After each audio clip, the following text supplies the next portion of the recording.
Steaks come in all shapes, cuts, and sizes. They can be cooked in various ways to suit each person's preference, ranging from rare to thoroughly cooked through. A steak's marbling, tenderness, and price can vary widely, with each cut having unique flavors and qualities. Some steaks are best cooked on a grill, while others excel on stovetops. Whichever way you cook a steak, they should all have something in common. Each cut should be delicious. In today's video, we will be running through the different types of steak that are both delicious and easily available for you to enjoy. From the famous ribeye steaks to the less-known tri-tip steak, we want you to find the one that will be on your dinner table tonight. So let's not wait any longer. Here are the top 10 different types of steak that you should know about. Often called top sirloin, these are boneless steaks that come from the sirloin section of a cow. Sirloin steaks do not have much fat content or intramuscular marbling. Therefore, you should be careful not to overcook them. If you cook over a temperature that is above medium, the steak will turn out dry. Add some seasonings such as salt and pepper and some dry rub alongside for the most fantastic sirloin experience. Marble like a ribeye steak, short ribs sport a significant amount of flavor with a thick, meaty texture. While many chefs like to braise short ribs, you can also grill them to avoid any toughness. We recommend seasoning short ribs with salt and pepper. Then, grill the ribs over moderately hot but not scorching heat. Aim for medium rare for the best results. Ensure that you slice the cut against the grain to avoid any toughness. Once cooked, we suggest eating these ribs alongside a bright chimichurri sauce for a burst of flavors. Also known as a butler's steak and an oyster blade, the flat iron steak is a great affordable cut. Wonderfully tender and flavorful, it's surprising how affordable this steak is compared to other more expensive types. Although one of the newest cuts, it is growing in popularity and is often found in butchers or meat markets. You should grill a flat iron steak, and although marinating isn't necessary, we recommend it to boost the flavor and tenderness of the cut. Next up is the skirt steak. You may have eaten a skirt steak without realizing it. Long and thin, this cut of beef is extremely fatty and often served with fajitas. Coming from the plate section of a cow's belly, the high fat content is no surprise.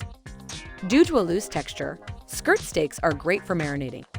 Pan-sear or grill over extremely high heat to ensure you achieve a good char on its outside, but make sure you do not overcook the center. Also, you should cut this steak against the grain, or it will be too chewy and take decades to eat. Here we have a favorite of many meat connoisseurs out there. Flank steaks are large and flat, making them perfect for sharing with friends and family. We highly recommend pairing flank steaks with strong, bold sauces such as chimichurri if you want to electrify your taste buds. Flanks should be marinated to add more flavor and are best when you grill them over high heat. Try not to overcook and keep these steaks around the medium rare region. Do you fancy a large cut of beef with two types of steak in one? If so, the porterhouse steak is the one for you. Containing tenderloin and strip steaks in one singular cut, porterhouse steaks are also sold on the bone.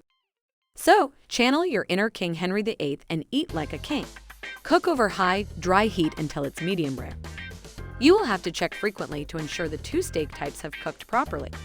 To make the strip and tenderloin sections cook at the same time, try to place the tenderloin further away from the high heat source.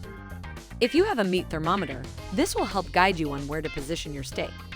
The hanger steak may not be as well known as the ribeye or tenderloin, but if you're a steak lover, it's one you have to try. Many compare these to a skirt or flank steak, but hangers are more tender. When cooking, we recommend marinating hanger steaks. This helps to boost the overall flavor and helps them tenderize more. Grill over high heat to ensure it doesn't become too tough to bite into.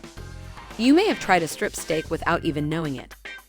These are also known as Kansas City strip steaks with the bone, New York strip steak, boneless, and a top sirloin steak. This strip comes from the short loin area of a cow. Cooking a strip steak is pretty easy too. You can pan fry or grill these steaks after only a little seasoning of salt and pepper. Cook over high heat, but keep a close eye on it. Due to its lower fat content, we suggest cooking strip steaks a bit rarer than others. The tenderloin steak is a cut from the loin of a cow, also known as a filet mignon steak. Because this tenderloin muscle gets little exercise, the steak contains less connective tissue, making it more tender than many other types of steak. With such low fat content, tenderloins should not be dried out. Begin with a cast iron skillet over high heat and sear both sides quickly. Overcooking will usually result in a crispy, thin steak that, let's face it, has been ruined. We begin with one of the most famous types of steak out there, the ribeye steak. Sometimes known as Delmonico steaks, due to their popularization by Delmonico's restaurant in New York City, these steaks are one of the fattiest of the lot. Rib eyes are loaded with marbling, giving them a whole lot of flavor. This is why many consider these to be the tastiest of all steaks. When it comes to cooking your ribeye, the prep is simple. Due to a great deal of marbling, you just need to season it with salt and pepper. Cook over high heat on your grill or in a cast iron skillet to achieve a mouth-watering sear. And due to its high fat content, overcooking is generally not an issue as it will remain juicy. I have personally tried every steak on this list and will say that all are great, especially when properly seasoned and cooked to the right temperatures. If you have a favorite and want to tell us why, use the comments below, drop a like on the video, and make sure to subscribe for more food-related content.